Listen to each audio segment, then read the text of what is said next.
En esta sesión vamos a estar aprendiendo sobre porcentajes, percentages. Pues bien, el concepto de porcentaje es un concepto que frecuentemente lo estamos escuchando en muchas de las actividades que realizamos. Es muy común escuchar que, por ejemplo, el 50% de la población padece de tal enfermedad. O cuando tú vas a un centro comercial y compras una prenda, a veces si pagas de contado o con ciertas tarjetas participantes recibes meses sin intereses. ¿Qué es el interés? Es un porcentaje que me dice que, ¿no? O simplemente que tienes un descuento de cierto porcentaje por pagar de contado. Bien, esos porcentajes entonces que hemos escuchado por muchos lados, ¿a qué se refieren y cómo puedo yo calcularlos? Bien, la palabra por ciento lo que nos está diciendo es por cada ciento. Por cada 100 partes que yo tenga de un objeto, entonces cierta cantidad son las que a mí me interesa estudiar. Y ese por ciento o porcentaje lo voy a simbolizar eh, con ese simbolito de porcentaje. Bien, en inglés, por ciento, pues le llamamos percentage. Y ese percentage significa per each centage, por cada ciento. En inglés la palabra 100 se dice 100, sin embargo cuando hacemos referencia a una fracción de esa centésima parte, entonces es percentage. Así como 100 significa 100, ciento se va a decir centage. Bien, ok. Ahora, los porcentajes entonces simplemente son una forma de referirse a una porción de un total. Recuerden, porción, no proporción. Es una porción, es una parte de un total y vamos a tomar como referencia al número 100. Ese círculo, por ejemplo, que tenemos aquí, nosotros lo podemos dividir en 100 partes. Si ese círculo lo dividimos en 100 partes, entonces va a ser mucho más fácil estudiarlo. De esas 100 partes vamos a suponer que a nosotros nos interesa estudiar 25 de estas partes. Aquí está. 25 de esas partes son las que nosotros vamos a estudiar. Ahora, cada una de esas partes nosotros que sabemos que mide una centésima parte. Vamos a anotarlo por acá. Cada partecita mide o equivale a una centésima parte, es decir, 1 de 100 que yo tengo en total. Si yo aquí quiero elegir a 25 de esas 100 partes, entonces lo que yo tengo aquí son 25 centésimas, 25 de 100. ¿Y cómo yo puedo estudiar ese número 25 de 100? Bueno, 25 de 100, yo sé que esto es una fracción propia, que incluso yo puedo simplificar hasta su mínima expresión. Lo vamos a dejar ahorita así nada más como 25 parciales de 100 totales. Si yo lo multiplico después por ese 100%, lo que voy a obtener es 25%. Claro, 25 entre 100 y otra vez por 100, pues esto se va a simplificar y me va a quedar 25%. Ah, ok, entonces cuando yo elijo 25 de estas 100 partes, entonces voy a obtener el 25%. Bien, si nosotros, en lugar de haberlo multiplicado por 100, ese 25 sobre 100, lo simplificamos, pues entonces vamos a obtener una fracción mucho más simple. Le podemos sacar 25 a cada una. 25 entre 25, pues nos va a dar 1. 100 entre 25, pues nos va a dar 4. Ah, pues aquí tenemos que 25 de 100 es exactamente lo mismo que 1 de 4, es la cuarta parte. Bien, y ese 1 entre 4 también, si lo multiplicamos por 100, pues 1 entre 4 nos va a dar 0.25 por 100, pues también nos va a dar 25%. Esa es otra forma en la cual nosotros podemos calcular esos porcentajes. Y este número siempre va a estar referenciado al número 100. Si el 25 entre 100 y el 1, un cuarto, en lugar de multiplicarlos por ese 100, nosotros simplemente los hubiéramos dejado como una fracción, pues 25 entre 100, si lo hacemos con el método de la primaria, 25 entre 100, o si lo queremos hacer en nuestras calculadoras, pues esto va a ser igual a 0.25. Bien, entonces, dense cuenta que expresarlo en fracción o expresarlo en porcentaje nos dice exactamente lo mismo. Lo único que el porcentaje me va a estar diciendo que tú estás dividiendo o lo estás haciendo referencia al número 100 y la fracción decimal nos va a estar diciendo que lo estás haciendo con referencia a un número, al número 1, a un entero. Por ejemplo, en este cuadro. Nosotros tenemos un cuadro que es completo y ese cuadro, si nosotros, en lugar de dividirlo en 100 partes, en lugar de sacar centésimas, ¿qué sucede si nosotros lo dividimos en cuartas partes? A ver, vamos a dividirlo en 4 partes, ¿ok? Y de esas 4 partes a mí nada más me interesa estudiar una de esas 4 partes. Entonces, ¿cuánto tengo aquí? Pues igual, aquí yo tengo una cuarta parte de este cuadro, perdón, porque de 4 partes totales yo nada más estoy eligiendo una de esas partes. Ese un cuarto, si lo multiplico después por 100, pues esto me va a dar el porcentaje, 25%. Que ese 25% ya vimos que también lo puedo expresar como 0.25 y voy a obtener exactamente la misma porción. Esto es porcentaje, esto es fracción. ¿Qué fracción del cuadro? Pues 0.25. ¿Qué porcentaje del cuadro? Pues el 25%. Bien, ahora, esta parte que es 0.25% de un círculo, ¿mide lo mismo que esta cuarta parte de este cuadro? No, no miden lo mismo. Eso significa que los porcentajes son relativos. ¿A qué se refiere con que sean relativos? Bueno, hay que buscar esa palabra. Vámonos a Google. ¿Qué dice Google? Google dice que algo que es relativo significa que está en relación con alguien o algo que se expresa. En matemáticas no nos interesa mucho esta definición, nos interesa más esta segunda definición, que es incompleto o depende de cierta comparación o relación. Bien, ¿qué significa que algo sea relativo? Claro, yo tengo parientes por aquí, tengo parientes por allá, en inglés decimos relatives, porque tenemos algún parentesco. Pero en matemáticas, vamos a leer, la felicidad, dice, es relativa, ya que no podemos decir que uno haya sido feliz en todos los momentos de su vida. ¿Se puede medir la felicidad numéricamente? ¿Podemos decir, esta persona fue 2.5 puntos más feliz que aquella otra persona? No podemos. A eso se refiere con que algo sea relativo. Cuando algo es relativo simplemente nos está dando una idea para determinar, ok, quizás esto es un poquito más que aquel otro, pero eso no nos está diciendo que efectivamente numéricamente sean más unos que otros. Vamos a ver este ejemplo. ¿Ok? Este es un círculo, perdón, tenemos 2 círculos y este círculo va a representar toda la población estudiantil. En el primer caso vamos a tener los estudiantes de la UNAM. Y en el segundo caso vamos a tener los estudiantes de el Instituto Politécnico Nacional, el Poli.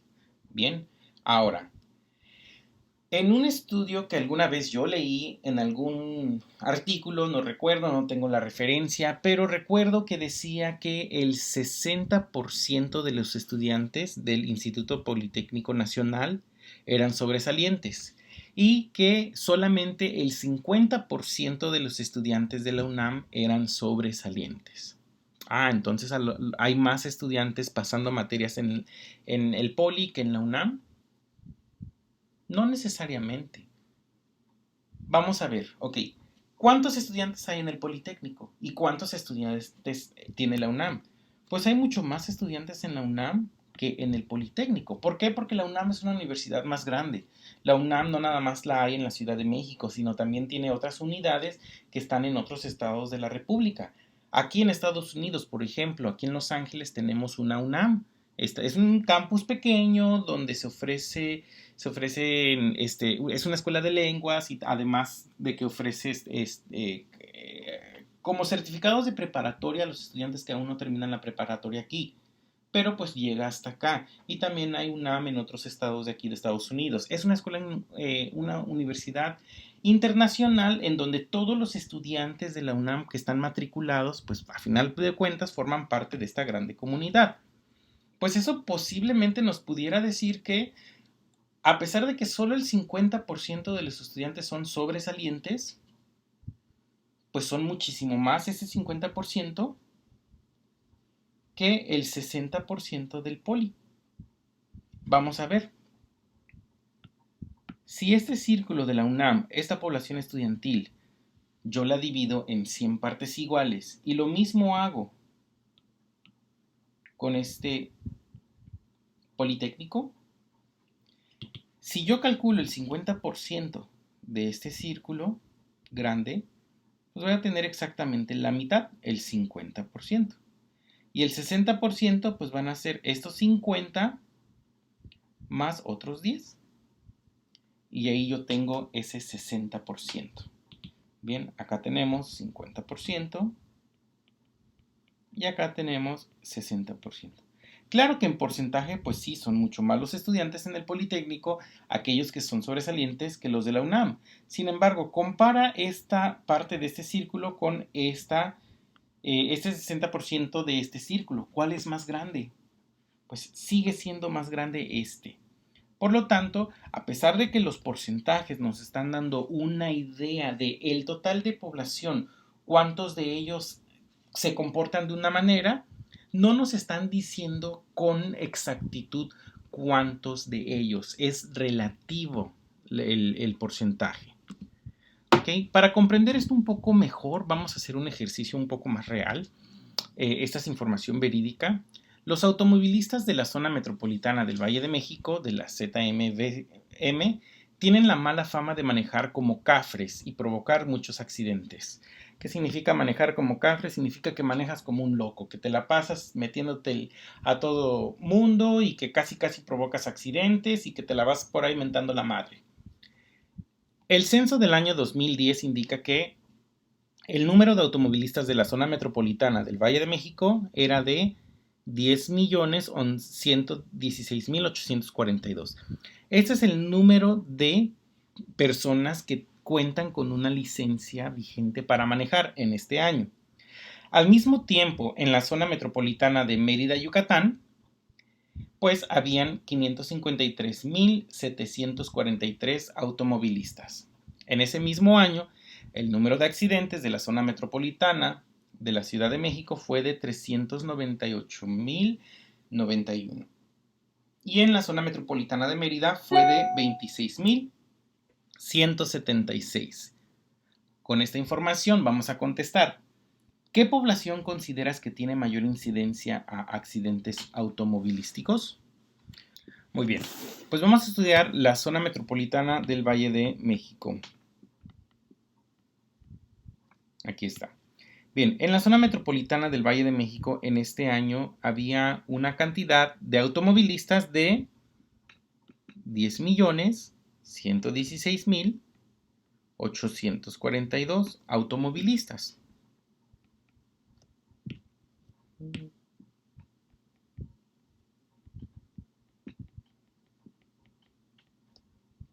Por otro lado, en la ciudad de Mérida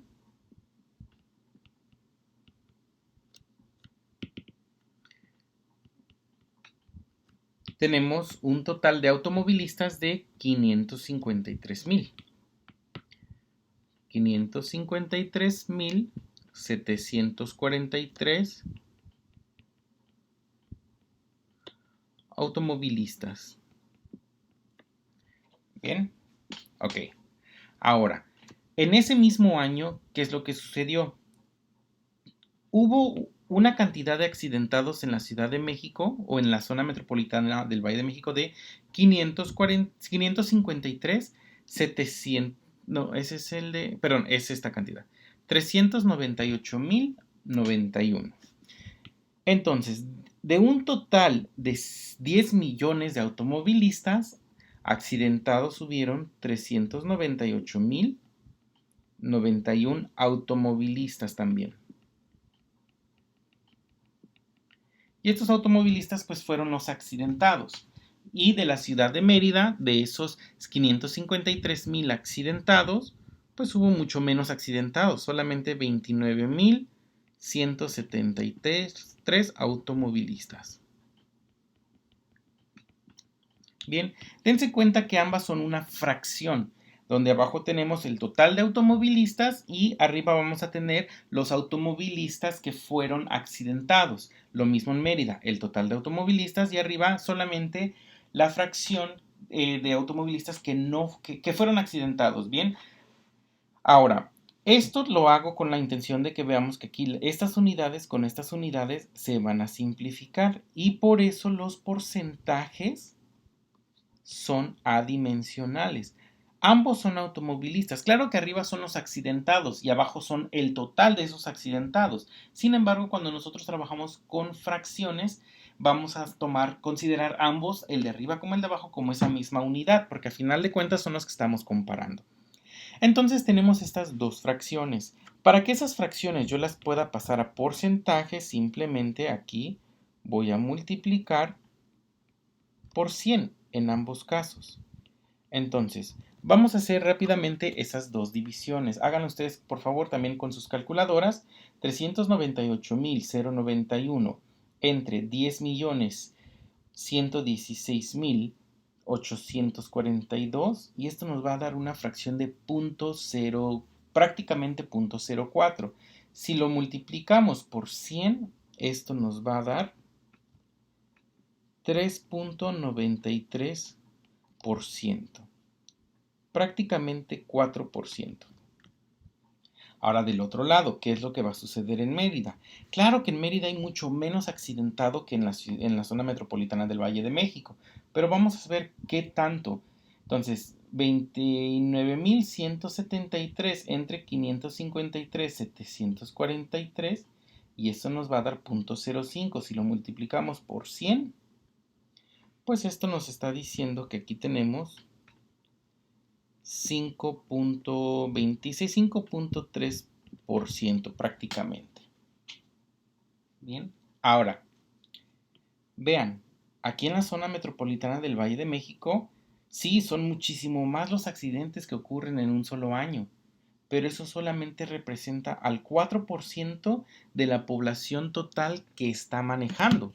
Mientras que en Mérida, pues sí, la cantidad de accidentes es mucho menor, pero eso también tiene que ver con que pues, la cantidad de habitantes en Mérida es mucho más pequeña. Sin embargo, de aquellos que pueden manejar, el 5.3% sí se está accidentando. Entonces, ¿en dónde se maneja menor, en dónde se maneja peor? Numéricamente hay más accidentes en la Ciudad de México, pero a manera o poblacional, pues podríamos decir que si este tiene esta cantidad de automovilistas, pues para la cantidad de automovilistas que hay, creo que no lo hacen tan mal.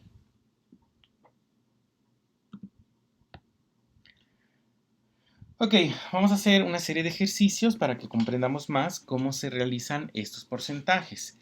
En el grupo PC de matemáticas les gusta el rock a 12 de sus 80 alumnos. En el grupo PD de matemáticas también les gusta el rock a 18 de sus 120 alumnos. Ahora, las dos preguntas que hay que contestar aquí es ¿a qué porcentaje de alumnos les gusta el rock en cada grupo y en qué grupo gusta más el rock? Son dos preguntas diferentes. Bien. En el grupo PC entonces tenemos que 12 de 80 alumnos multiplicado por 100 para calcular el porcentaje y no nada más la fracción. 12 de 80 entre 100, pues esto nos va a dar 15%. A la mitad del grupo le gusta. Ahora, en el PD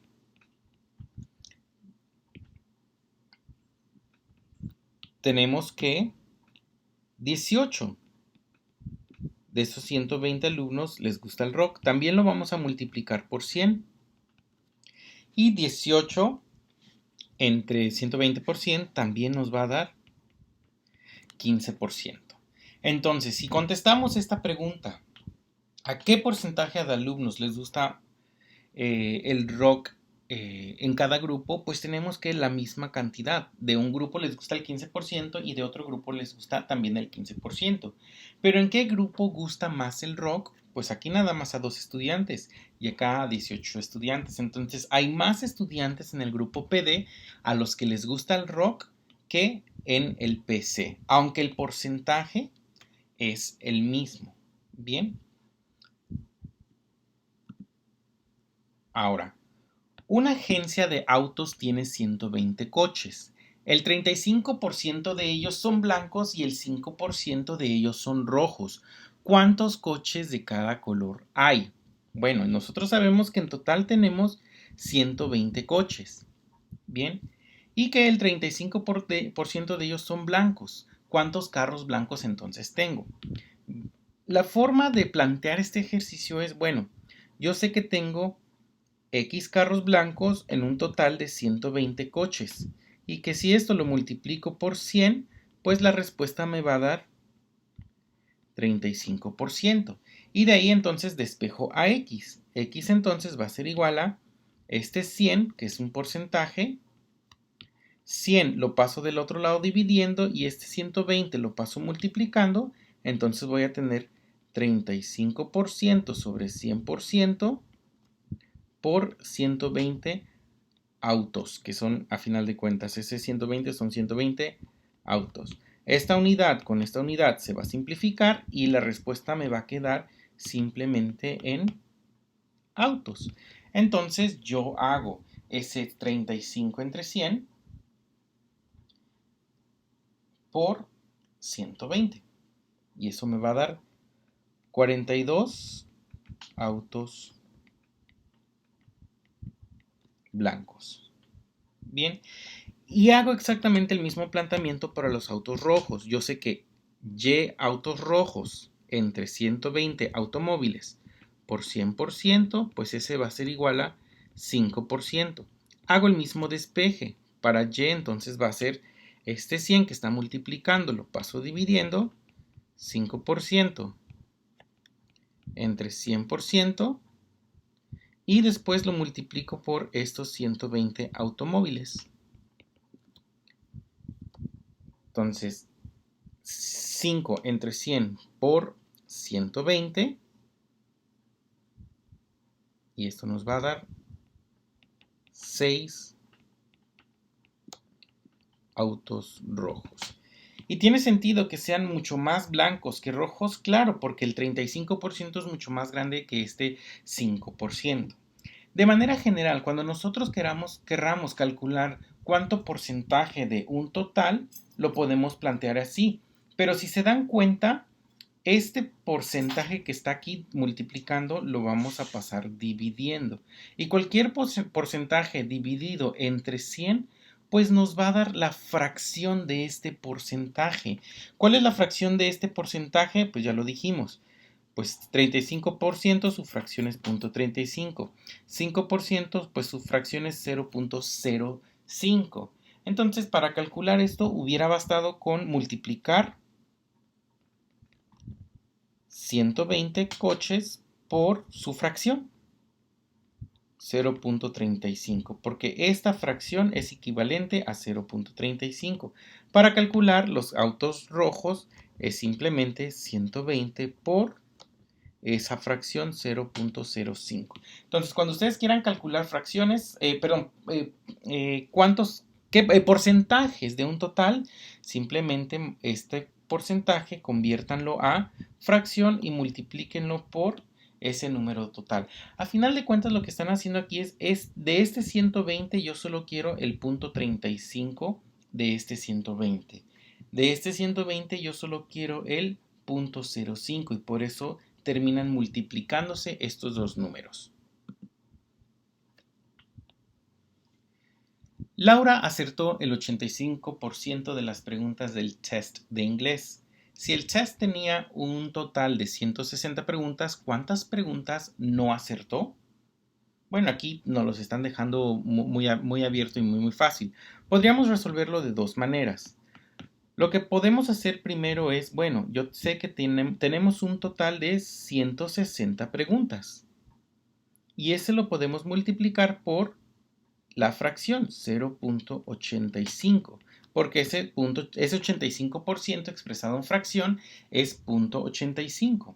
Entonces, si esas 160 yo la multiplico por 0.85, voy a obtener un total de 136 preguntas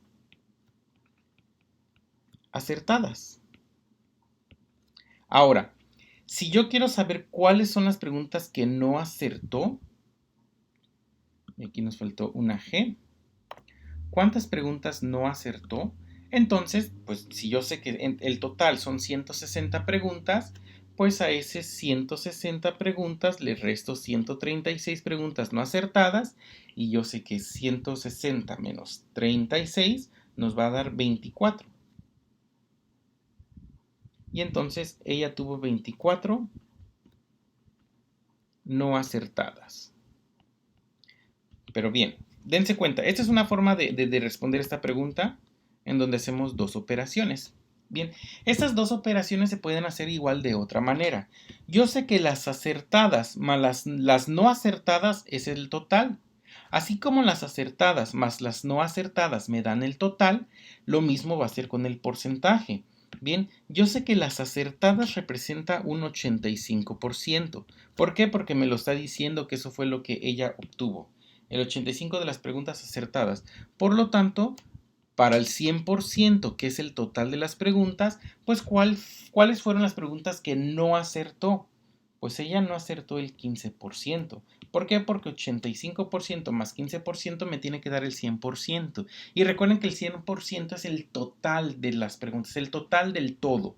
Bien, ahora, si yo nada más quiero calcular las preguntas que no acertó, pues del número total de preguntas, que son 160 preguntas,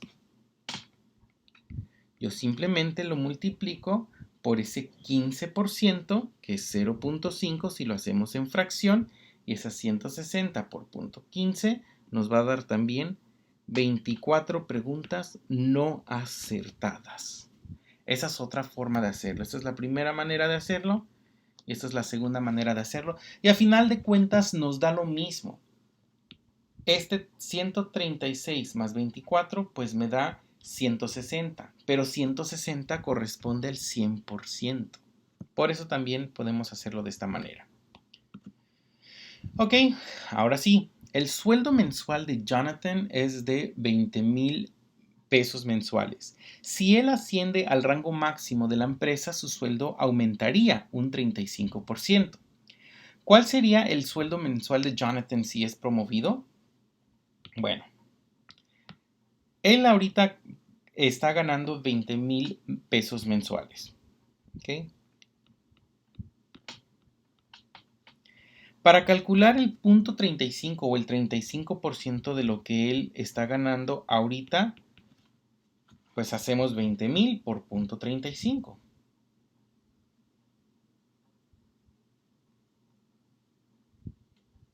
Y él ahorita, esto corresponde a 7,000 pesos. Bien, 20,000 por punto 35, pues son 7,000. Ahora, eso no significa que él de ganar 20,000 ahora va a ganar 7,000. Esto es lo que ahora va a aumentar su sueldo, el 35% de lo que gana actualmente. Él gana 20,000 más otros 7,000 que corresponde al 35%, pues él va a estar ganando 20,000 más esos 7,000. Y en total su sueldo va a aumentar a 27,000 pesos si es promovido al rango máximo de la empresa. 27,000 pesos. Bien, esta es una manera en la cual nosotros podemos calcularlo, donde este 20,000 por punto 35 corresponde a esos 7,000 pesos.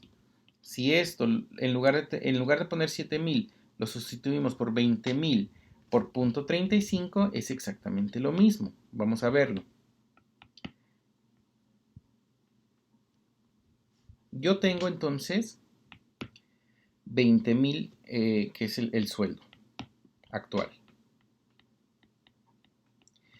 Y eso lo voy a multiplicar por 20,000 por 0.35, porque yo sé que ese 20,000 por 0.35 me va a dar esos 7,000 pesos, o 7,000 pesos. Ahora, de este producto que yo tengo aquí, bueno, aquí lo voy a sumar, no multiplicar. Bien, de esta suma que yo tengo aquí, lo que tengo en común es ese 20,000 y vamos a factorizarlo. Factorizarlo quiere decir que lo vamos a sacar de esta multiplicación. Más adelante vamos a especificar bien a qué se refiere factorización. En este término me va a quedar, si 20,000 lo saco de esta fracción, pues aquí me va a quedar un 1. Y si 20,000 lo saco de esta otra, me va a quedar simplemente el 0.35. Y este símbolo de más lo dejo aquí adentro. Y me queda expresado así. ¿Cuánto me da 1 más 0.35? Pues 1.35. ¿Cuánto me va a dar ahora 20,000 por 1.35?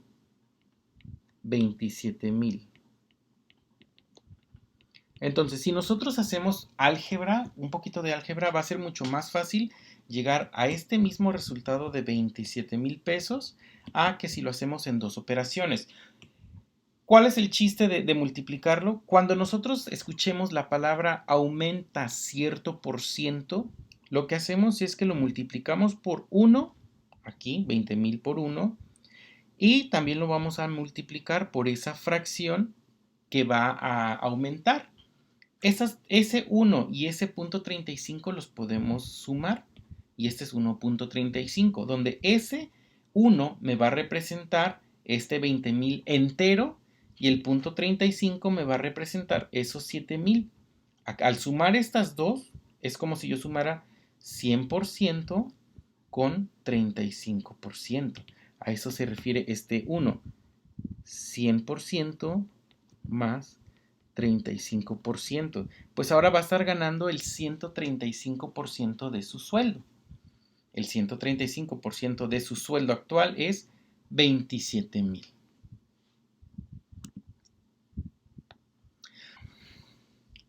Ok, ahora vamos a hacer este último ejercicio.